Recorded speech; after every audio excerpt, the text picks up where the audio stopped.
আজকে আমরা দেখব আরো একটা প্রশ্ন।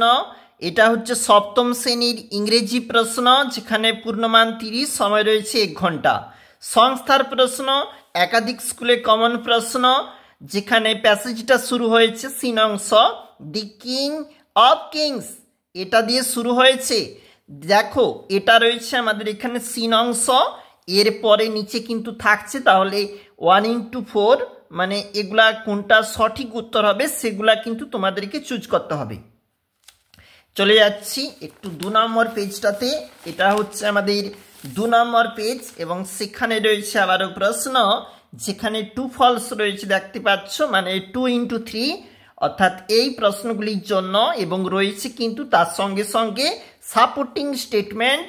অবশ্যই তোমরা কিন্তু দেখবে, আমরা শুধুমাত্র একবার প্রশ্নটা দেখিয়ে নিচ্ছি।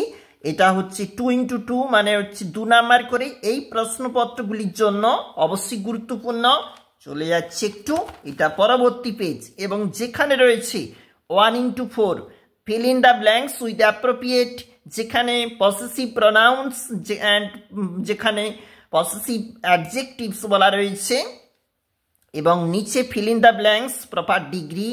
দেখো 1 × 2 বলা রয়েছে, এবং এই নিচে যে প্রশ্নপত্র, write a letter to your friend in about 75 words telling him or her about a short tour you had recently gone two.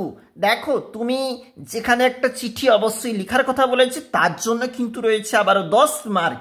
অবশ্যই দেখবে, আমরা দেখছিলাম প্রশ্নপত্র, মানে আমরা দেখছিলাম যেখানে ক্লাস 7-এর জন্য একটা ইংরেজি প্রশ্ন, অবশ্যই সংস্থার প্রশ্ন।